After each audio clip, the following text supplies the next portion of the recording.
여러분은 혹시 팍스 로마나라는 말을 제가 또 설교에 여러 번 했었고 여러분도 아시고 있습니다. 팍스 로마나라는 말은 라틴어로 이것은 로마의 평화를 의미합니다. 아우구스투스 그 황제로부터 약 200년 동안 로마 제국으로 인하여 안정된 시기를 이렇게 부릅니다. 200년. 지금 한 나라의 역사가 지금 미국이라는 역사가 지금 200년이거든요. 그러면 그 청교도들이 영국에서 떠나서 성공회원들이 청교도 신앙을 가지고 우리가 좀 하나님을 제대로 믿어보자 하고서 미국에 도착한 지 200년이란 말이에요. 그러니까 로마가 그 200년 동안 평화를 주었다는 말은 진짜 대단한 거예요. 그들은 자기네들이 이렇게 로마 제국의 안정된 시기를 뭐라고 불렀냐면 팍스 로마나라고 불렀습니다. 이것은 전쟁이 일어나지 않는다는 단순한 의미의 팍스 로마나가 아니에요. 그러니까 로마의 평화가 아니라는 거예요.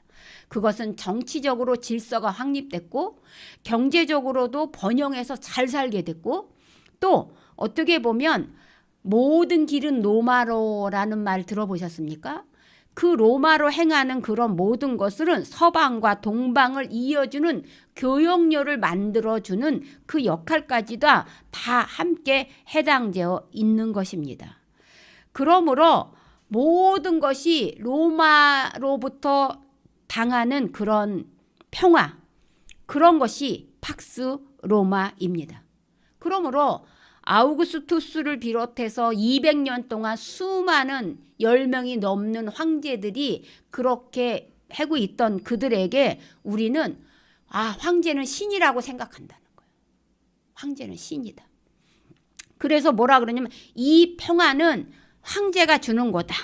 그러므로 그를 신으로 섬겨야지 이 평화가 오래 지속될 수 있다고 말하는 겁니다. 그래서 대부분의 사람들은 그 로마의 황제들을 흉상을 세운 곳에 이르면 어떻게 돼야 되면 거기서 신의 일 섬기듯이 절을 하고 제사를 지내고 그것을 떠나야지만 했던 것이에요.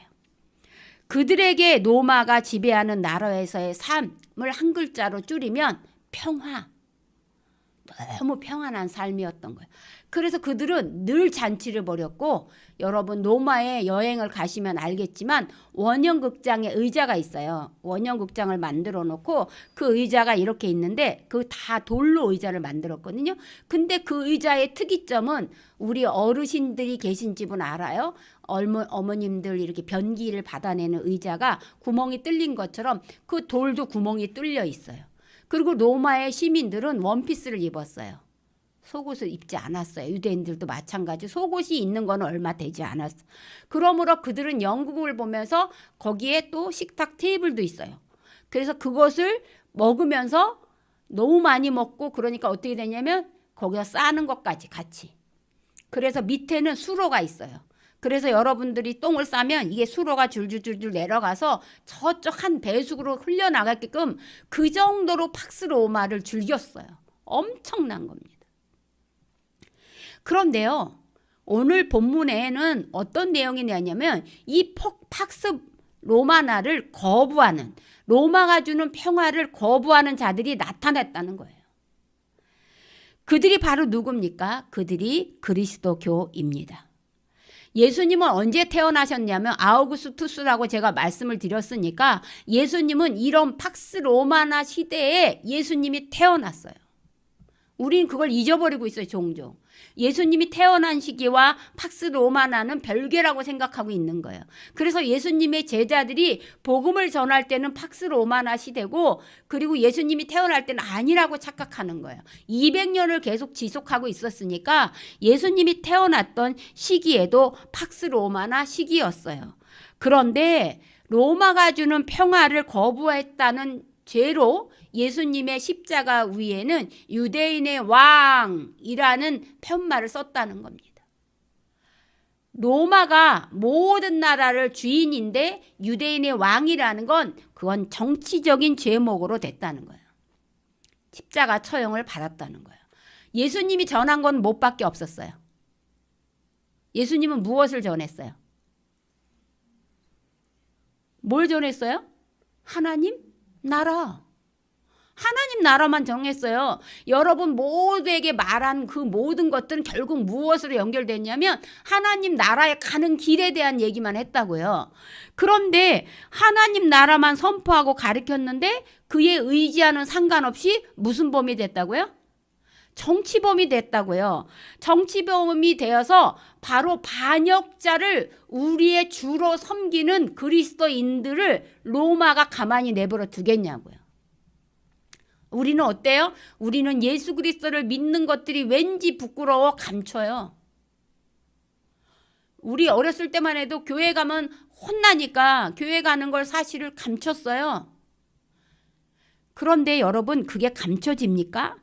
그런데 로마에 이렇게 살고 있는 초대 기독교인들은 내가 그런 로마의 정치범으로 죽은 십자가 처형을 당한 예수 그리스도를 나의 주님으로 모십니다 하고 떳떳하게 밝혔다는 거예요. 이것만 해도 대단한 거 아니에요? 여러분 학교에 가서 내가 예수 믿는 사람이야. 나 예수 믿어 라고 떳떳이 말하는 학생이 몇 있어요. 내가 회사에 가서 나 예수 믿는 사람입니다. 그러면 이렇게 얘기해요. 누가 물어봤어? 내가 예수 믿는 사람이라고 말하지 않아도 사람들이 안 믿는 사람들이 와서 너 예수 믿지? 라고 물어보는 게 정상이어야 되는 거예요. 초대 교인들은 그럼으로 인해서 어떤 상황까지 가냐면 불이익들이 너무 많았어요. 우리가 예수 믿음으로 인해서 우리가 주의를 지킴으로 인해서 주일날 출근하지 않고 학원 가지 않고 장사하지 않고 함으로 인해서 당하는 벌이 얼마나 많습니까? 불이익들이. 저는 여러분에게 확실히 얘기해 줄 수 있는 게 뭔지 아세요? 주일은 누구의 것이에요? 여러분의 입으로 얘기해야 돼. 주일은 누구의 날이에요? 하나님의 날이에요. 하나님의 날. 그러므로 내가 주일을 범하는 거는 그 어떠한 이유에서도 안 돼요. 내가 여행을 왔거나 병원에 입원했거나 진짜 피치 못할 사정이거나 그죠? 그럴 때는 하나님께서도 그 모든 거를 아시는 분이에요. 그래서 그거는 다 용납이 돼요. 그런데 우리가 신앙생활을 하기 위해서는 뭐가 필요했냐면요. 우리의 헌신이 필요해요. 우리가 하나님께 바치는 게 여러분 헌금만이라고 생각하시면 안 돼요. 우리가 하나님께 그렇게 바치는 것이 필요하다는 거예요. 그래서 내가 주일에 뭐를 하는 것을 여러분 그거 금하셔야 돼요. 저는 요즘에도 봐요. 주일에 장사가 잘 돼요. 우리도 주일에 어디 가서 먹을 데가 없잖아요. 교회 다 다니면 문을 닫아서 우리도 가서 먹을 데가 없어서 아유 저기 장사하는 분은 주일에도 열었으면 좋겠다라는 안타까움이 있잖아요. 그런데 그건 우리의 생각이지 하나님의 생각은 아니라는 거예요. 주일에 문 열지 않아도 평소에 아무도 안 올 것 같지만 하나님을 전적으로 신뢰하면 그 장사가 잘 된단 말이에요. 그런데 우리들의 생각은 안 될 것 같아서 열어요. 근데 그게 오래 가지 않아요. 처음엔 잘 되는 것 같아요. 그런데 어느 순간 문을 닫았어요. 그래서 우리는 이렇게 생각해요. 합리적으로 내가 일부 예배 드리고 내가 장사해야지. 그런데요. 그렇게 하다 보면 일부 예배를 처음엔 드려요. 그런데 점점점 육신이 피곤해져. 그러니까 점점점 어떻게 돼? 예배를 게을리해져요. 그래서 나중에는 한 번쯤 빠져도 뭐 안 하시겠지. 그러고 말아요. 자, 팍스 로마나가 주는 그 평안은 일시적인 거라는 거예요. 그럼 이 평안은 정말 하나님만 줄 수 있다고 이 그리스도인들이 지금 반항하고 있다는 거예요. 자, 이게 거대한 200년 동안 되어지는 이 로마의 힘 앞에 그리스도인은 아까 노래 부른 것처럼 약한 자예요. 아무것도 없어요. 그런데 그거에 정면으로 맞서고 있는 거예요. 그러니까 그리스도인들, 초대 그리스도인들의 삶은 어떻겠어요? 아수라장이에요. 아수라장이에요. 밥 먹을 게 없어요. 옷도 못 입어요. 가서 맨날 매질당해요. 가서 공동체에서 필요 없다고 왕따 당해요. 그러니까 사람들은 어떻게 해요? 나는 이래서 안 되겠어요. 저래서 안 되겠어요. 하고 핑계를 대고 다시 어디로 갑니까? 팍스 로마가 주는 평화로 돌아간다는 거예요. 그럼에도 불구하고 예수 그리스도를 믿고 지키는 그 자들에게 사도 요한은 예수님이 누구인지 정확한 것을 알려주기 위해서 우리가 1장 1절부터 4절에는 계시라 그래서 이것이 예언이라 그래서 우리가 묵시록이라고 분명히 알았는데 4절부터는 묵시록 중에 뭐가라고 되어 있냐면 편지라고 되어 있어요. 뭐라고 되어 있습니까? 4절에 아시아에 있는 7교회에 편지하노니 그랬어요. 그러면 이거는 묵시록과 또 뭐라는 거예요? 서신서라는 거예요. 서신서. 그래서 편지를 한다는 거예요.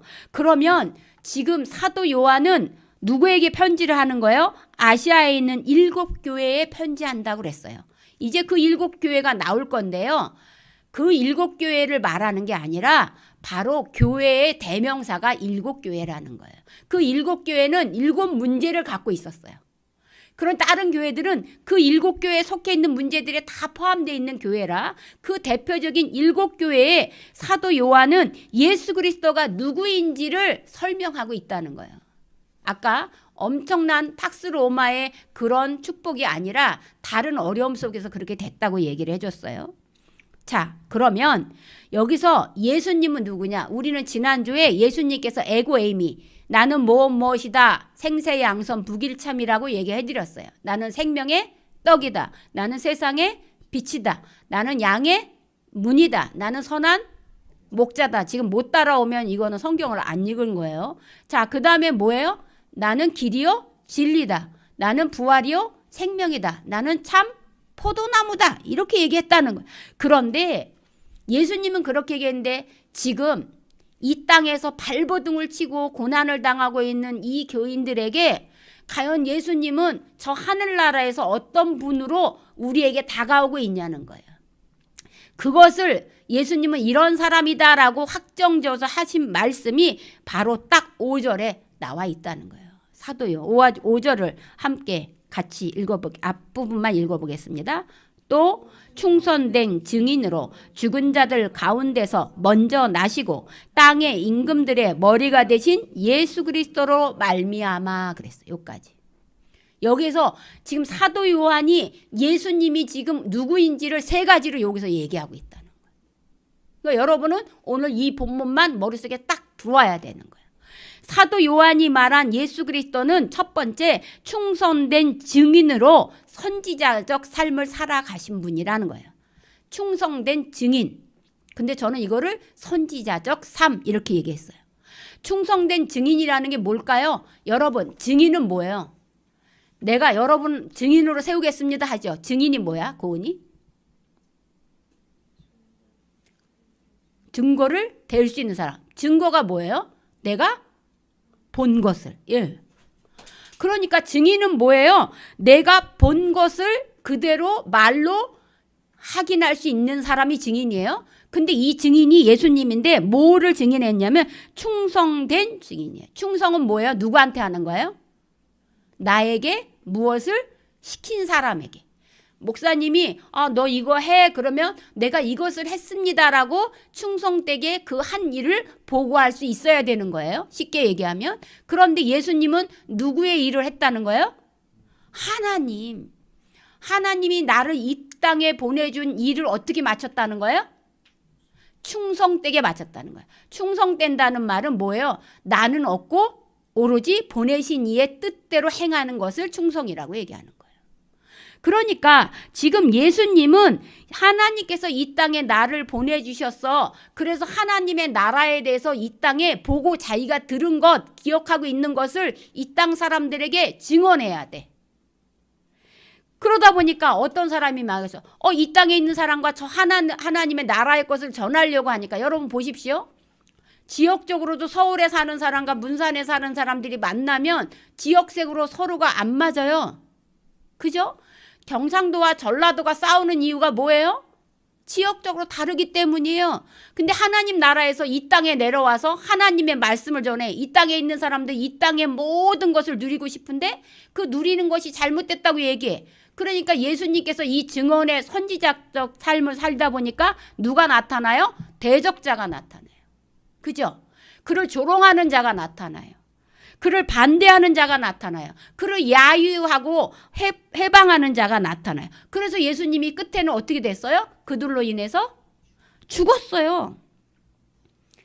그러므로 우리는 그 충성된 증언 대신 예수 그리스도를 주라고 고백하는 사람들이에요. 그러므로 우리의 삶은 어떤 삶이 살아야 돼요? 우리도 충성된 증인된 삶을 살아야 된다는 거예요.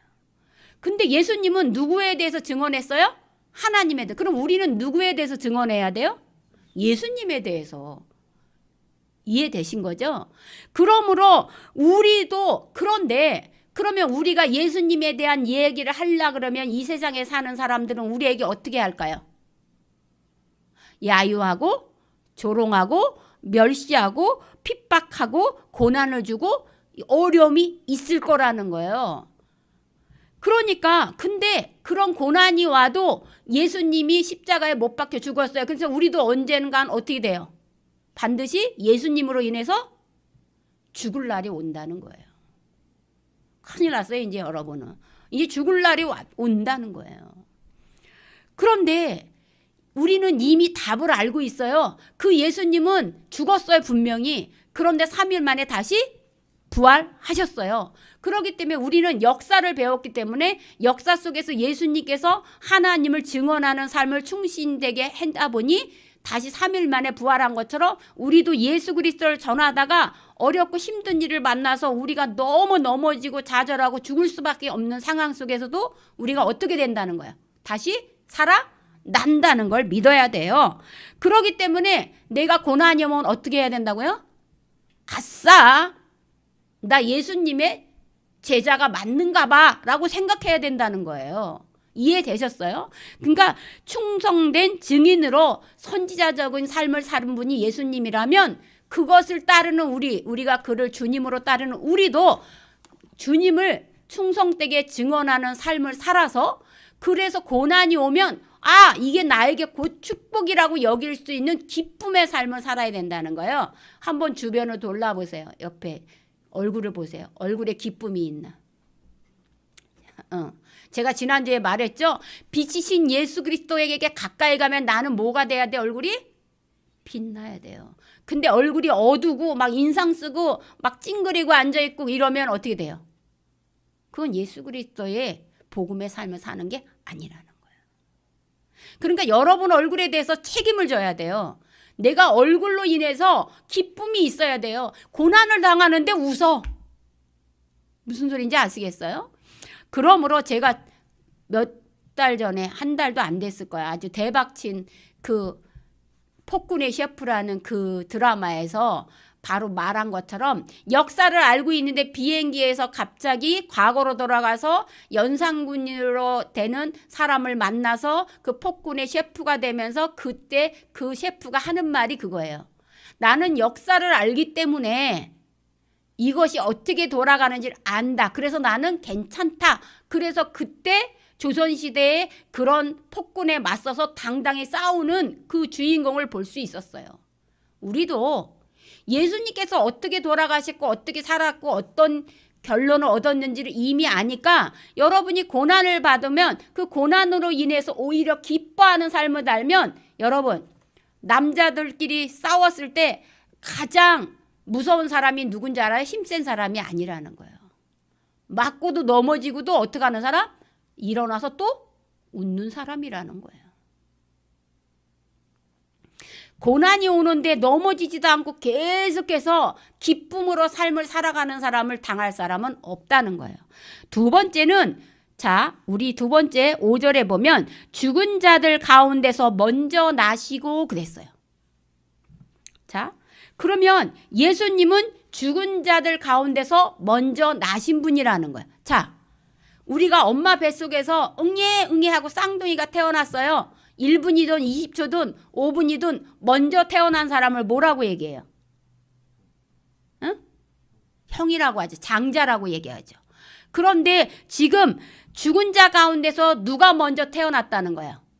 예수님이. 그러니까 예수님이 뭐예요? 장남이에요. 자, 장남이 있다는 건 그 뒤에 차남도 있다는 거예요. 그런데 여기 오늘 5절에 죽은 자들 가운데서 먼저 나신 분이 예수님이에요. 그럼 나중에 나올 자는 누구예요? 우리들이라는 거예요. 우리들도 예수님이 따라서 죽은 자 가운데서 다시 살아난다는 거예요. 이 말은 뭐냐면 제사장적 삶을 산다는 거예요. 당시 예수님께서 예수님이 활동하던 시기에는 유대교였어요. 유대교는 어떻게 했어요? 하나님께 자기의 죄를 고백하기 위해서는 뭘 가져왔어요? 동물을 갖고 왔죠. 제물을 갖고 왔죠. 근데 그 제물에 흠이 있으면 돼요? 안 돼요? 안 돼요. 가장 좋은 걸 드려요. 그래서 맏아들을 드린 거예요. 그때 당시에. 그래서 여러분 맏아들들은 전쟁에 안 나갔어요. 그 집안의 맏아들들은. 왜 안 나갔어요? 이스라엘은. 그것이 하나님께 드려졌기 때문에 안 나간 거예요. 그들은 하나님께 제사를 지내야 되기 때문에 안 나간 거예요. 근데 재물에 흠이 없어야 돼요. 만약에 재물에 흠이 있는 걸 가져오면 저주를 받아요. 자, 흠이 있는 걸 가지고 제사장이 제사를 드리면 어떻게 되는지 하면 지성소에서 제사장이 나오지 못하고 그 자리에서 죽어요.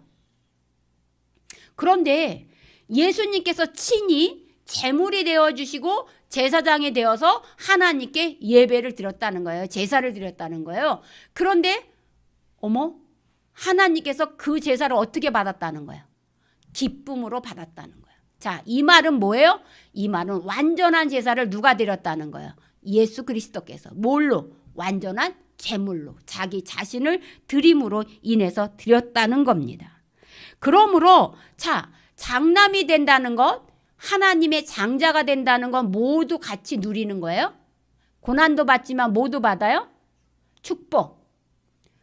오늘날은 이해가 안 되죠. 아버지 거는 다 똑같이 나눠 가져야지 이러는 사상인데 그때 당시는 모든 것을 아버지 걸 누가 가졌냐면 장남이 가졌어요. 그러면 우리가 양자가 됐으니까 우리도 예수 그리스도로 인하여 하나님의 양자가 됐어요. 그러므로 우리에도 하나님의 상수권이 있어요, 없어요? 있다는 거예요. 그러므로 여러분, 하나님께서 우리에게 자기의 기업을 상속으로 물려준다고 얘기를 했는데 이 고난쯤이야 기뻐야 돼요? 안 기뻐야 돼요? 기뻐야 된다는 거야. 은기가 아버지가 부자야. 그런데 은기가 아버지가 부자인데 나중에 아버지 돌아가시면 저 다 내 것이 될 거야. 그러면 그의 하루하루의 삶이 지겨워요? 기뻐요? 기뻐요. 기뻐요. 그것처럼 예수님이 모든 것을 주신다는 하나님의 그 진리 앞에 기쁨으로 자기의 모든 것을 그래서 죽을 수 있었던 것처럼 우리도 양자의 영을 가진 사람으로서 하나님의 기업을 물려받을 것이기 때문에 우리도 이 로마의 이런 압제 속에서 기쁨으로 나아가라, 양자의 영을 받았으니 이렇게 권면하고 있는 거예요. 세 번째는 또 5절 끝에 보면 뭐라고 중간에 땅의 임금들의 머리가 되신 그런 왕적 삶을 살았다는 거예요. 자, 여러분, 팍스 로마나 황제를 숭배하진 않는 사람은 죽임을 당하는데 야, 그 사람은 황제지, 그 사람을 섬기지 않으면 죽지. 그런데 왕 중의 왕이 누군 줄 아니? 바로 예수 그리스도야 라고 얘기하고 있는 거예요. 그래서 당시의 사람들은 이 황제에게 먹고 살기 위해서 굴복한 삶을 살이고 그들이 주는 안정을 누렸다면 그리스도인들은 왕 중의 왕인 예수 그리스도로 인하여 어려움을 당하고 있지만 그건 한시적인 거고 영원한 것을 누리고 살 수 있다는 거예요. 그러면서 예수님께서 마태복음 10장 28절에 살아생전에 이렇게 말씀하셨어요.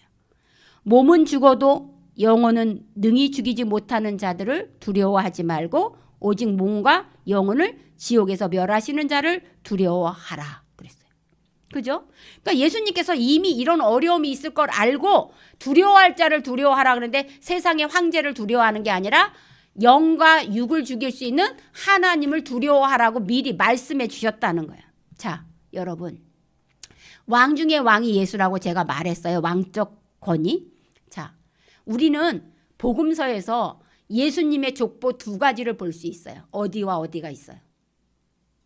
마태복음에 나온 족보와 누가복음에 나온 족보에서 예수님을 알 수 있어요. 마태복음에서는 어떻게 기록되어 있냐면 아브라함과 다윗과 솔로몬으로 이어졌어요. 우리가 공부했어요. 아브라함과 다윗과 솔로몬이에요. 그런데 누가복음에서는요. 하나님과 그죠? 다윗과 그 다음에 솔로몬이 아니에요. 누가복음은 솔로몬이에요. 아니 저기 마태복음은. 근데 누가복음은 솔로몬이 아니야. 다윗까지는 똑같아요. 그럼 누구였을까요? 그 다음이 나단이라는 거예요.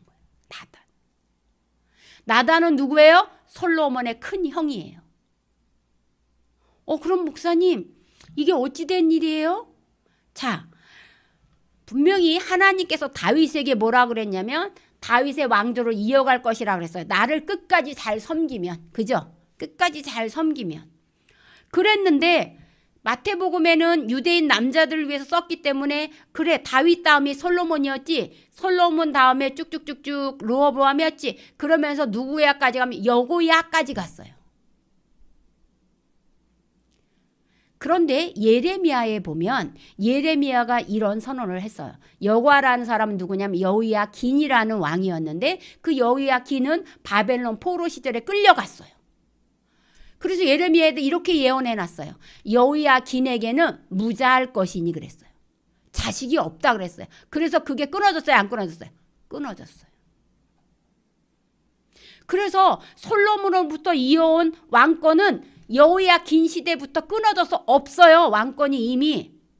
그래서 누가복음에는 이 왕권을 이어가야 돼요. 그래서 바벨론 포로부터 해서 예수 그리스도께로 이어가야 되기 때문에 누구로 적었는지 아십니까? 바로 나단을 적고 그 나단인 장자로서 받는 건데 나중에 요셉의 아버지가 그러니까 예수님의 아버지인 요셉의 아버지가 누구로 기록되어 있냐면 헬리라고 기록되어 있어요. 헬리. 그 헬리는 누군지 아세요? 마리아의 아버지예요.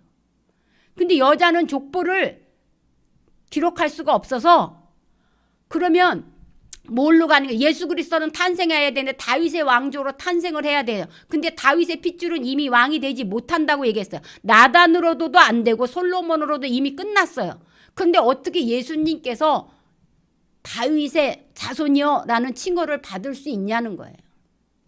그것은 바로 요셉의 아들이 누구예요? 요셉이 누구의 장자로 들어간 거예요? 헬리.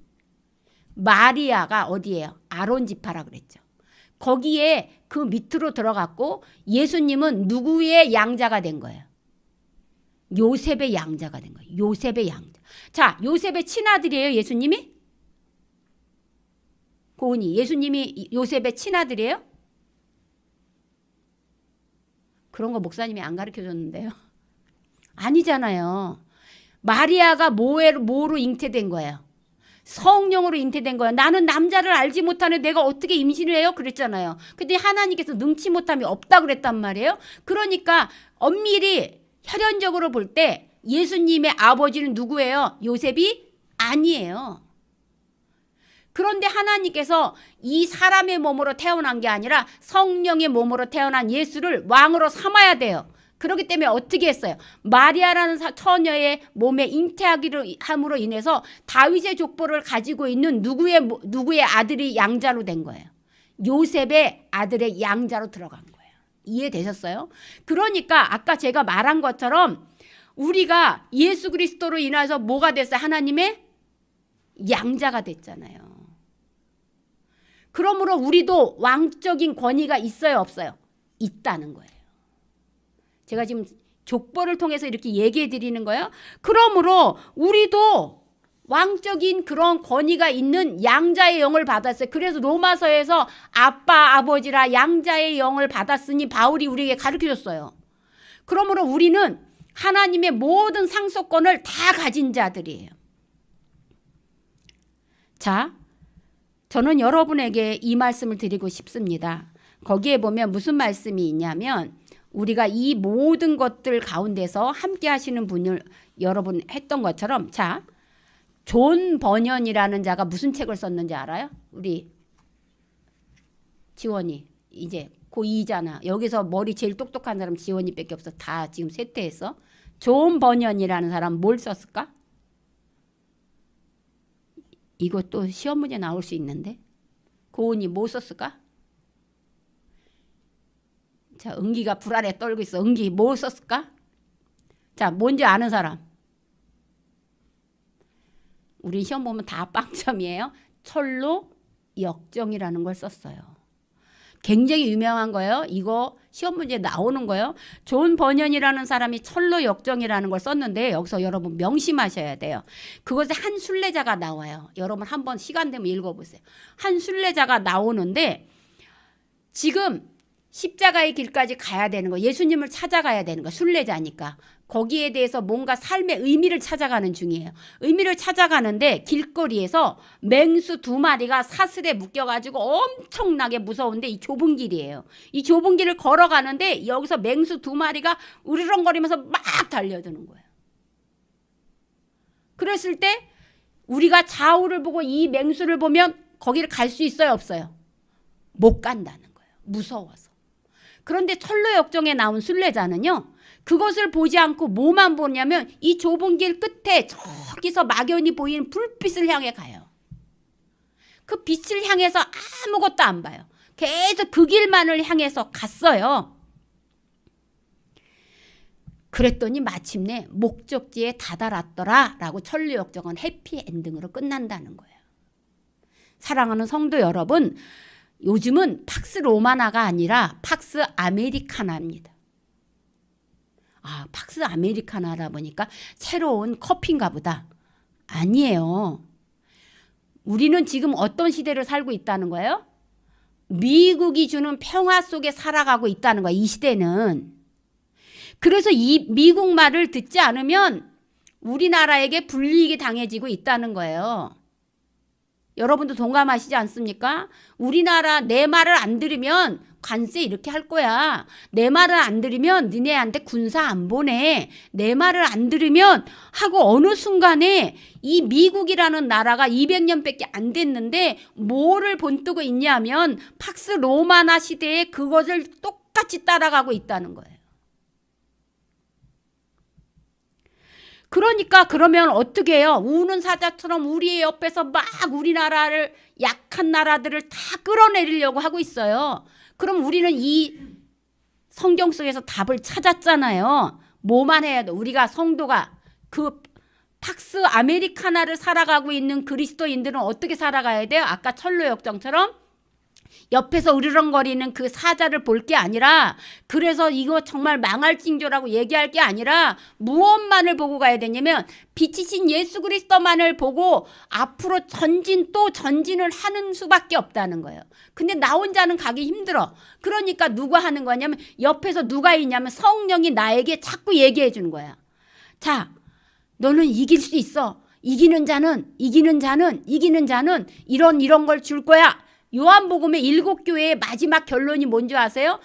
각 교회마다 뭐라 그래요? 이기는 자에게는 이런 상급을 주리니 라고. 이기는 자에게는 이런 상급을 주리니 7번이나 나와요. 그 길을 향해서 묵묵히 그 길을 가는 자는 성령이 우리에게 응원하고 있다는 거예요. 너 참 지금 잘하고 있어. 이기는 자에겐 이런 것을 줄 거야 라고 얘기했어요. 그러므로 우리 모두는 팍스 아메리카나 시대에 살면서 서로가 서로를 격려하면서 하나님께서 주시는 우리의 상급을 받도록 또 전진하는 수밖에 없다는 거예요. 자, 그렇다면 마지막 시대에 예수님께서는 어떤 모습으로 올까요? 예수님께서 마지막 시대에 어떤 모습으로 올까요? 자, 1번 왕의 가운을 입고 우아한 자세로 우리에게 오신다. 2번 춤추시며 오신다. 3번 십자가를 지고 오신다. 4번 군사의 모습으로 오신다. 몇 번일까요? 그거 안 가르쳐줘서 모르는데요. 4번이에요. 오늘 본문에 보시겠습니다. 자, 한번 볼까요? 7절 시작. 볼지어다 그가 구름을 타고 오시리라. 각 사람의 눈이 그를 보겠고 그를 찌른 자들도 볼 것이요 땅에 있는 모든 족속이 그로 말미암아 애곡하리니 그러하리라 그랬어요. 자, 그러면 예수님께서는 어떤 모습으로 오시냐면 심판주로 오신다는 거 우리 다 알아요. 그럼 어떤 모습으로 오냐면 폭풍 가운데 불병거와 불말을 타고 오신다는 거예요. 그런데 예수님께서 구름을 타고 오시는데 불병거와 불말을 타고 오시는데 이 땅에 있는 여기 있는 사람들은 두 종류로 구분된다는 거예요. 7절에 어떤 사람과 어떤 사람으로요? 한 사람은 눈이 애꾸인 자로, 한 사람은 그를 눈을 찌른 자로 있다는 거예요. 어머, 이런 게 성경에 있었네요. 그러지 마시고, 자, 이 마지막 때 그런 자들만이 예수님 앞에 구름 타고 오시는 심판주 앞에 있다는 거예요. 자, 우리가 구약 성경의 욥기에 보면 욥이 모든 것을 잊고 자기 몸도 엉망진창이고 친구들은 와서 막 네가 죄를 지었으니까 회개하라 그러고 어떻게 갈 바를 모르고 있어서 계속해서 하나님, 이런 분이 하나님이면 나는 어떻게 해야 됩니까? 욥은 막 원망했어요. 그때 하나님이 무슨 모습으로 나타났어요? 폭풍 가운데. 그래서 폭풍 후에 구름 타고 오신다는 거예요. 이 욥이 당하는 고난을 그 혼자만 당하지 않고 나도 같이 당하는 거예요. 예수님께서. 지금 이 땅에서 팍스 로마나 시대에 예수 그리스도를 믿는다는 이유로 찢겨지고 넘어지고 눈이 빠지고 고통당하고 있는, 그래서 마치 군사로서 옷이 군복이 다 찢어지고 상처투성이고 몸은 저른발인 이 성도들을 지금 구원하러 심판주로 내려오시면서 어떻게 예수님이 멀쩡한 모습으로 춤추면서 오시겠습니까?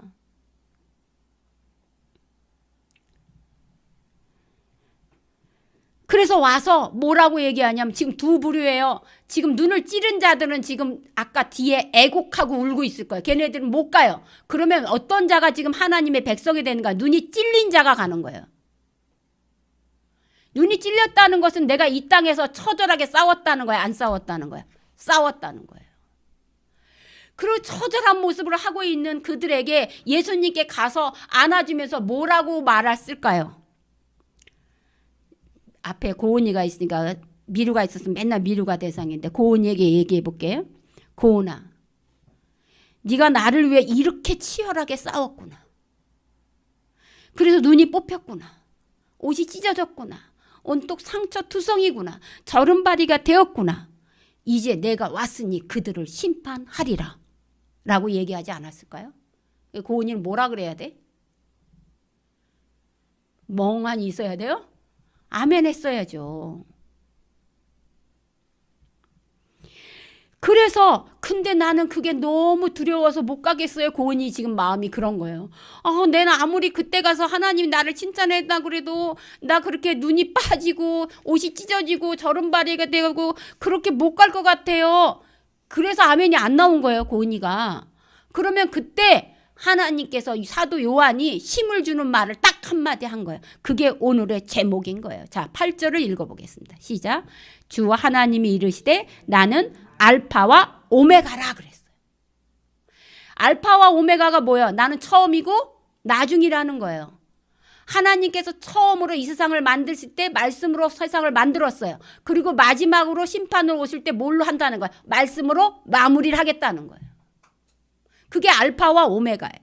그러면서 오늘 짧은 본문인데 4절과 8절에 두 번 반복한 얘기가 나오죠. 뭐가요? 예수님에 대해서. 이제도 있고 전에도 있었고 장차 올 자요 전능한 자다. 그것이 어디 있어요? 4절에 이제도 계시고 전에도 계시고 장차로 오실 이고 보좌 옆에 앉은다. 알파와 오메가라는 말의 의미가 뭐냐는 거예요. 알파와 오메가. 처음과 끝이다. 나는 처음에 세상을 창조했고 이제 마칠 때도 이렇게 말씀으로 창조할 것이다. 성경 66권에 요약한 예수 그리스도가 누구인지를 말하는 거예요. 자, 오늘 우리는 아까 예수님의 사역 세 가지에 대해서 선지자적 사역, 제사장적 사역, 왕적 사역을 얘기했어요. 그리고 결론적으로 마지막 시대를 사는 사람들이 예수님은 누구신가 물어본다면 우리는 어떻게 고백해야 된다는 거예요? 알파와 오메가라고 기록해야 된다는 거예요. 처음과 끝이라는 거예요. 그래서 예수님께서 하나님께서 우리를 진흙으로 만드시고 성령을 불어넣어 줄 때 우리가 함께라고 얘기했어요. 하나님과 함께, 예수님과 함께, 성령님이 함께 한 것처럼 마지막에 그 심판주로 오시는 그 예수도 하나님과 함께, 예수님과 함께, 성령님과 함께 알파와 오메가로 우리와 처음부터 끝까지 우리와 함께 하시는 분이란 뜻이에요. 예수님은 누구냐고 물어보면 여러분 뭐라고 얘기하라고요? 알파와 오메가라. 그 말의 뜻이 뭐라고요? 처음과 끝을 누구와 함께? 예수님이 지금 얘기하는 거니까. 처음과 끝을 누구와 함께? 나와 함께 하시는 분이라는 거예요. 그 말이. 알파와 오메가. 여러분 기도가 안 되면 이렇게 기도하시면 돼요. 알파와 오메가 되시는 예수님, 나와 동행해 주시옵소서. 기도가 안 나오면 이 말 한마디만 해도 하나님께서 아까 고은아 네가 이렇게 찢기고 상처받고 이렇게 나를 위해 싸웠구나 하고 동행해 주신다고 얘기했잖아요. 그것처럼 여러분과 함께 하시는 그분과 분명히 이제도 동행하시고 과거에도 동행했고 앞으로도 동행할, 다른 말로 전능자시라는 거예요. 아멘이십니까? 오늘 우리가 그런 하나님, 그런 예수 그리스도를 나의 뭐로? 주로 믿고 있기 때문에 팍스 로마나 팍스 아메리카나 아무것도 아니라는 거예요. 오로지 우리는 이 땅에서는 평안이, 이 땅에서 주는 평안은 온전한 평안이 아니라는 거예요. 돈이 많아도 명예가 있어도 학력이 좋아도 아무 소용이 없다는 거예요. 이 땅에서는 온전한 평화를 누릴 수 없다는 거예요. 그럼 이 땅에서 온전한 평화를 누리는 사람은 딱 한 사람이에요.